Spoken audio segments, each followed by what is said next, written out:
그냥 막 대화하면은 어차피 내가 중간중간 계속 그러니까 편집을 할 거라서 쭉 이어서 찍으면 돼. 그래서 간단하게 자기소개 하면서 해볼까? 지금 딜리버리 히어로 하는 회사에서 거기서 이제 한 테크리드로 안드로이드 개발을 하고 있습니다. 있어요. 근데 싱가포르 왔잖아.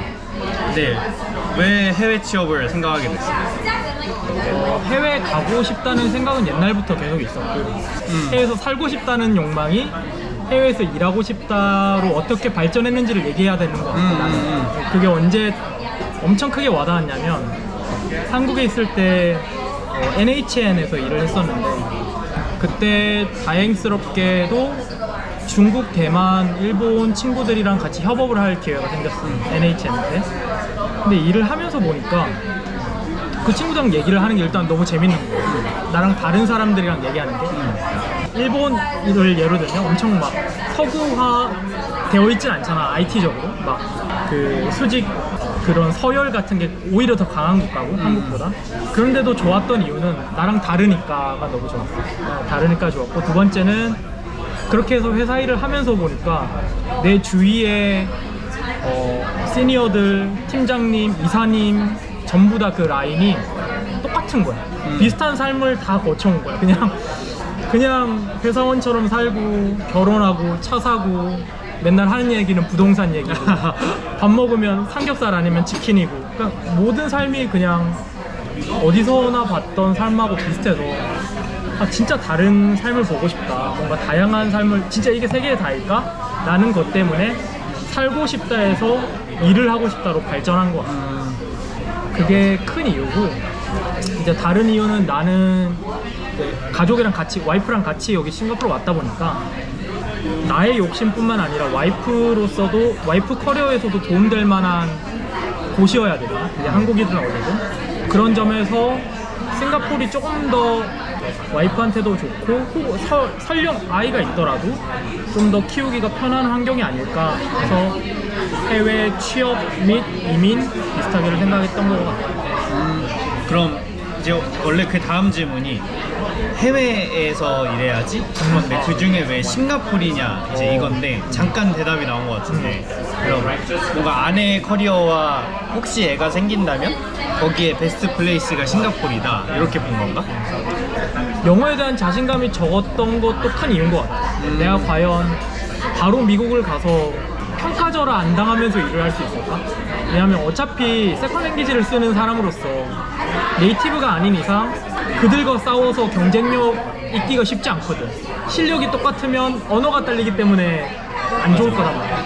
그러면 그거를 좀 상세하고 내 실력으로 어필을 더 할 수 있는 국가가 어딜까라는 생각이 싱가포르를 선택한 이유 중에 하나였고, 두 번째는 약간 현실적으로 여기가 임금 자체가 더 높다는 아닌 것 같아. 비슷해지고 있는 것 같아. 근데 여기는 많은 사람들이 아는 것처럼 세금에 대한 압박이 적으니까 실수령액이 너무 차이가 나는 거야. 같은 1억이더라도 여기는 1억이 그냥 현금이 캐시로 꽂히는 반면 한국은 다 떼고 들어가니까. 그래서 그것도 엄청 현실적인 거였고, 더 나아가서 혹시 내가 아이가 만약에 싱가포르에 생겨도 싱가포르 문화 중에 하나가 이제 내니를 많이, 헬퍼를 많이 고용하는 게 문화라서 와이프랑 나랑 같이 일을 하면 비교적 한국보다 적은 비용으로, 그리고 좀 더 문화적으로 쉽게 내니 헬퍼를 고용할 수 있고 커리어 중단 없이 둘 다 생활을 영위할 수 있겠다 싶어서 싱가포르를 택한 거고. 한국도 가정부가 있긴 한데 뭐 문화적으로 이렇게 누구나 가정부를 하는 건 아니고 되게 맞아, 부자 맞아. 집안만 쓰는 그런 문화니까. 맞아. 그리고 비싸고. 근데 여기는 웬만하면 다 고용을 하는 추세인가 보네. 특히 싱가포르현 중산층만 돼도 한 명 정도는 많이 있는 것 같아요. 진짜 헬퍼는 많이 있는 것 같아요. 이제 해외 취업 해야지 생각을 해서 뭐 지원을 하고 했던 과정이 있을 텐데 어떤 식으로 이제 오게 됐어?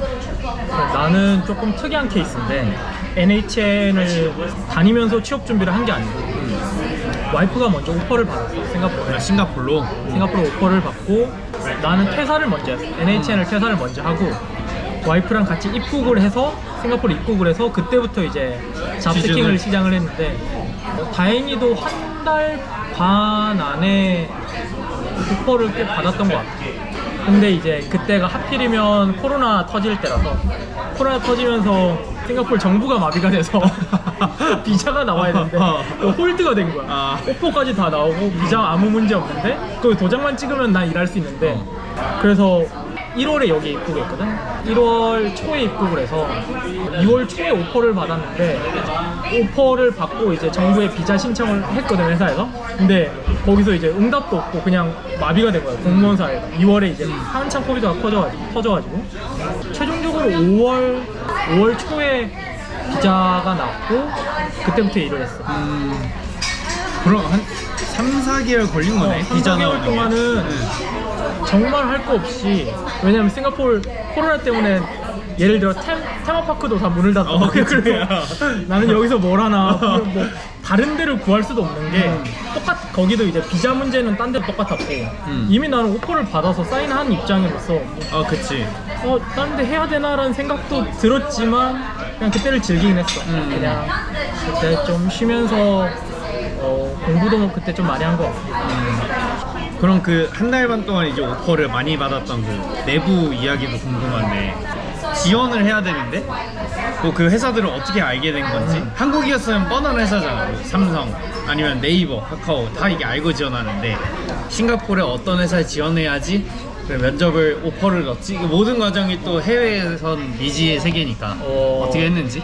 그러니까 처음 내가 입사한 회사는 99.co라고 그 한국의 직방, 메모 이런 거랑 비슷한 서비스를 하는 부동산 쪽. 부동산 포럴인데, 그걸 어떻게 알았냐라고 내가 지원을 했냐라고 하면 아니에요. 먼저 인터뷰를 보지 않겠나라고 해서 그쪽 HR이 컨택을 먼저 했던 거고, 링크드인 같은 거에서. 링크드인으로 먼저 했던 거고. 근데 이제 아무것도 모르는 상태에서 이제 해외 취업 준비를 해야겠다라고 마음먹은 NHN 퇴사를 준비하면서 그때는 어디를 지원해야 될지 가장 큰 고민이었던 거예요. 그래서 많이 썼던 플랫폼은 처음에는 원티드라는 플랫폼 있잖아. 원티드라는 플랫폼을 통해서 많이 했는데 내 포지션이 올라와 있는 회사가 거의 없었어. 그러니까 안드로이드를 일하고 있는 안드로이드 개발자잖아. 괜찮은 회사들은 몇 개 열렸어. 뭐 예를 들어서 기억나는 거 라쿠텐 이런 것도 그나마 그래도 이름 들어본 것들. 그게 싱가포르에 있는 거야? 일본 회사잖아. 라쿠텐 비키라는 회사가 여기도 있는 걸로 알고 있어. 그런 이름 들어본 회사들도 있네 싱가포르 했는데 안드로이드 개발자를 안 뽑는 거야. 그래서 처음에 원티드 그걸 활용을 해보려고 했지만 잘 못했던 기억이 나고, 두 번째는 많이 쓰는 게 링크드인이랑 글래스도어랑 글래스도어. 인디드. 이 세 개, 특히 이제 글래스도어랑 인디드를 중심으로 많이 지원을 했었던 것 같아요. 이게 내가 쓴 전략은 뭐였냐면, 흥미는 있지만 다른 회사 붙으면 다른 회사 갈 것 같아. 좋은 회사 붙으면 좋은 회사 갈 것 같아. 그런 회사 위주로 처음에는 인터뷰를 많이 어플라이를 했고, 내가 시간 괜찮고 JD 상에 좀 괜찮은 것 같고 하면 연봉이 어느 정도인지 그때는 몰랐으니까, 모든 게 정보가 없으니까 대충 맞을 것 같으면 일단은 지원해서 걔네들 말을 많이 들어봤던 것 같아. 이런 악센으로 하네? 이런 걸 물어보네? 그렇게 했고, 최종적으로는 99.co에서 선택한 이유 중에 하나는 포지션이 좀 마음에 들었던 것 같아요. 그러니까 안드로이드 개발을 하면서 이제 매니징도 하는 안드로이드 리드 자리 제안을 받아가지고 테크 리드도 하면서 휴먼 매니징도 해야 되는 거라서 나한테는 좀 도전이 돼서 재밌게 일했거든. 되게 재밌게 일했고. 면접 과정도 궁금한데, 그래서 그 인터뷰 과정 자체가 예를 들어서 서류하고 뭐 대면에서는 호텔을 보고 막 이런 것들, 그런 것들은 어떻게 됐어? 첫 번째는 HR랑 폰콜을 하겠지. 그 다음에 폰콜을 하면서 확인하는 거는 아주 기초적인 도메인 지식 혹은 백그라운드 체크를 할 거고, 혹은 내가 여기서 느낀 건 영어도 체크를 해. 그러니까 외국인들이 많다 보니까 어느 정도 영어는 플루언트 해야 되잖아. 아예 못 알아듣거나 아예 막 말을 못하면은 HR 선에서 자르거든. 그치. 일단 HR 폼 스크린을 끝나고 나면 코딜리티 혹은 리트 코드? 자동으로 보는 거? 자동으로 보는 거를 줘. 1시간 내에 뭐 2문제 혹은 1문제를 풀어라 라고 해서 알고리즘 문제 풀고 제출을 하면 이제 거기서 피드백이 오겠지. 뭐 떨어졌습니다. 붙었습니다. 아니 붙었을 때는 이제 다음 인터뷰를 스케줄링을 하겠지. 그 다음부터가 이제 진짜 인터뷰 시작이지. 그치. 사실 인터뷰 시작이고 그 다음에는 이제 도메인 널리지 물어보는 인터뷰를 많이 들어가는데 그때는 이제 안드로이드 개발자면 안드로이드 개발자가 들어올 확률이 높고 iOS면 iOS 같은 도메인을 지식이 있는 사람 혹은 같은 팀원이 될 사람 미래 팀원이 될 사람이 많이 들어오기도 하지. 들어와서 도메인 널리지에 대한 질문을 많이 할 거야. 아니면 백그라운드 레주메 같은 거 있으면 백그라운드 막 이렇게 이 앱을 만들었었네? 소개해줘 에서부터 파고 들어가는 유형도 있고 아니면 그냥 다짜고짜 뭐 어뢰 리스트가 뭐예요? 뭐 이런 약간 그런 유형이 있고 액티비티가 뭐예요? 라이프 사이클이 어떻게 뭐 이런 유형이 있는데 그건 이제 워낙 회사마다 사람마다 다르니까 말하기 힘들지만 주로 도메인 널리지를 많이 물어봐. 도메인이라 하면은 그 본인이 일하고 있는 안드로이드면 안드로이드 도메인. 안드로이드 iOS면 iOS 물어보고 근데 혹은 이제 내가 아까 말한 것 같이 백그라운드 익스피리언스가 있으면 내가 핀텍에서 일을 3년 동안 했다 그러면 거기도 만약에 핀텍을 해 혹은 핀텍을 하지 않아도 기술은 통하잖아. 그러니까 핀텍에서 제일 중요한 거는 보안이지. 그거에 대해서 이제 묻다 보면 이게 진짜 페이크 레주메인지 아니면 진짜인지 알 수 있잖아. 그거를 초반에 조금 물어보고 그걸 깊게 파거나 아니면 더 깊게 팔 게 없는 주니어 같은 경우는 이제 일반적인 질문도 많이 물어보고. 그럼 그 기술 면접은 몇 개 정도? 이제 거기서 조금 나뉘는 것 같아. 한 7대 3인데 3이 해당하는 게 어사이먼트를 내줘요. 숙제를 기간 정해주고 PRD가 온다고 생각하면 PRD가 딱 오고 그거에 대해서 내가 앱을 만들어 가는 거야. 엄청. 그리고 나서 어사이먼트를 리뷰를 할 거야. 그 다음 인터뷰가 잡히면 어사이먼트에 대해서 엄청 꼬치꼬치 묻고 근데 약간 여기에 팁은 내가 어사이먼트 받은 회사는 다 붙었거든. 내가 썼던 방법은 하라는 거 이상으로 훨씬 했어. 예를 들어서 뭐 테스트 코드 짜지 말라 했는데 테스트 코드 짜는 거에 백엔드 그냥 목서버 만들어가지고 그것도 그냥 다 API까지 다 만들어서 제출하면 되게 좋아하더라고. 그치. 너무 좋아하더라고. 그러니까 그런 거는 열정은 무시 못하자. 어느 나라건 어느 회사건 열정 있는 사람은 무조건 좋아할 수밖에 없으니까 시간이 있으면 하라는 것만 하지 말고 더 하는 게 좋아요. 하여튼 그렇게 해서 와서 어사이먼트를 해서 내는 회사도 있고 그게 한 3 정도가 왔어요. 나머지 7은 이제 시스템 디자인 쪽으로 바로 넘어가요. 시스템 디자인이라고 하는 경우는 온사이트에서 앱 개발하는 거예요. 말로. 대부분의 시스템 디자인 인터뷰는 엄청 러프하게 질문을 던져. 처음에 예를 들면 생각나는 것 중에 하나는 트위터 유저 피드를 만들어봐가 끝이야. 그러면 스스로가 클래리파이를 해야 되는 거예요. 그러면 피드 사이에는 광고가 들어가야 되나요? 나중을 위해서 그런 유형도 생각해야 되나요? 혹은 어떻게 프로액티브하게 질문을 할 수 있는가? 그 접근 방법을 먼저 볼 거고 그 다음부터는 뭐 정형화돼 있어 사실은. 리콰이먼트가 끝나고 난 스키마 설계하고 나면 뭐 어떤 API를 쓸 거고 어떤 기술을 쓸 거고 스택을 쓸 거고 하고 싶은 말은 임플리멘테이션 최고 나중으로 미루면 좋아. 그게 개발 아이디어랑 개발의 모습이잖아. 딱 개발할 때 원래 그렇게 하잖아. 안 그런 사람이 너무 많아서 그러면 좋지. 근데 막 인터뷰어가 그걸 방해도 하거든. 이건 뭐야? 막 이러면서 물어보면 그런 사람도 있으니까 말려들지 않도록 자기 페이스 가지면서 준비는 해야 될 것 같아. 면접 과정은 생각보다 한국이랑 거의 똑같네.